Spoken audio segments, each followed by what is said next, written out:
Welcome to LP wisdom. Hi, और my name is आशीष और इस वीडियो में हम रिलेटिव क्लोज पार्ट 1 स्टार्ट करेंगे। इसके पहले वाली वीडियोस के अंदर हमने noun close, adverb close of condition, adverb close of time bit by bit examples के साथ कंप्लीट किए थे।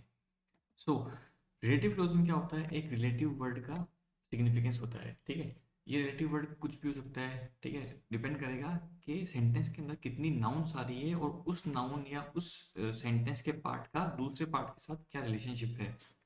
ठीक है, कि अगर मैं बोलता हूँ कि मेरे पास एक लाल कलर की पेंसिल, तो एक सिंपल सेंटेंस है। लेकिन अगर मैं बोलूंगा कि जो तुमने मुझे गिफ्ट करी थी लाल कलर की पेंसिल, वो मेरे पास अभी तक पड़ी है, तो तुमने यहाँ पे ऑब्जर्व किया होगा कि जो तुमने गिफ्ट करी थी लाल पेंसिल, तो ये क्या है, एक सिग्निफाई कर रहा है, एक रिलेटिव वर्ड है कि which, that pencil which you gifted me. ठीक है, तो यहाँ पे दैट क्या होगा, एक रिलेटिव वर्ड होगा जो एक रिलेशनशिप बनाएगा स्पेसिफिकली कि वो नाउन या प्रोनाउन कितना इंपॉर्टेंट है, कितना सिग्निफिकेंट है।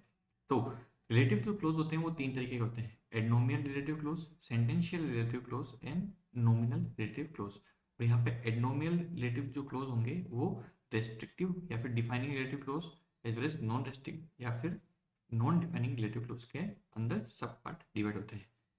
तो हम पढ़ेंगे क्या क्या, हम पढ़ेंगे रेस्ट्रिक्टिव, डिफाइनिंग, रेस्ट्रिक्टिव या फिर डिफाइनिंग रिलेटिव क्लोज जो लोगों के लिए भी और as well as non living things के लिए भी काम आएंगे, जैसे who, that, whom, whose, which. Again non restrictive और नॉन डिफाइनिंग क्लोज पढ़ेंगे जो लोगों के लिए एज वेल एज थिंग्स के लिए भी काम आएंगे। Again who, that, whom, whose, विच। इसके अलावा हम रिलेटिव एडवर्ब्स पढ़ेंगे, सेंटेंशियल रिलेटिव क्लोज पढ़ेंगे और नॉमिनल रिलेटिव क्लोज पढ़ेंगे। तो एक क्लेरिफिकेशन ये है कि रेस्ट्रिक्टिव और नॉन रेस्ट्रिक्टिव रिलेटिव क्लोज के अंदर फर्क क्या होता है। एग्जाम्पल समझते हैं। The girl who attended the function, sorry, the girls who attended the function were given sweets. तो यहाँ पे क्या है कि ये, अगर मैं इसका इंटरप्रिटेशन देखूँ तो क्या बोला कि जिन लड़कियों ने फंक्शन अटेंड किया था उनको मिठाई मिली है। ठीक है, और अगला है the girls comma who attended the function comma और गिवन स्वीट्स। तो ये क्या है, नॉन रेस्ट्रिक्टिव है, नॉन नॉट लिमिटेड है। अब इनको ऐसे समझेंगे कि जो ऊपर वाला सेंटेंस है जिसके अंदर कोमा नहीं है, ये लिमिटेड इसलिए है क्योंकि अगर वहां पे और भी लड़कियां होंगी, लेकिन जिन जिन ने फंक्शन अटेंड किया है उन्हीं को ही मिठाई मिली है, तो ये क्या है, एक रेस्ट्रिक्टिव क्लोज है। सिमिलरली कि नीचे वाला सेंटेंस के अंदर कोमा भी आ रहा है कि the girls who attended the function were given sweets, तो इस केस में क्या होगा, न सिर्फ जिन्होंने फंक्शन अटेंड किया है बल्कि वो सारी लड़कियां जो वहाँ प्रेजेंट थी फंक्शन के दौरान, चाहे वो पार्टिसिपेट कर रही थी या वो देख रही थी, उन सभी को मिठाई दी है।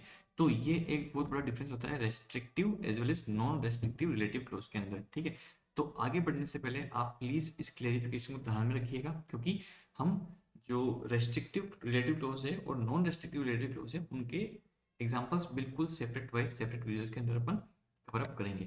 तो आज के लिए इतना ही। एलपी विजडम के कुछ और कोर्सेज हैं, जनरल नॉलेज का कोर्स है, सीएससी सीडीएस आपके एनडीए के लिए, इंग्लिश ग्रामर के कॉम्पिटिशन एग्जाम के बेसिस चलते हैं, फिजिक्स और केमिस्ट्री के फाउंडेशन बेसिस चलते हैं, IIT NEET as well as NDA के लिए।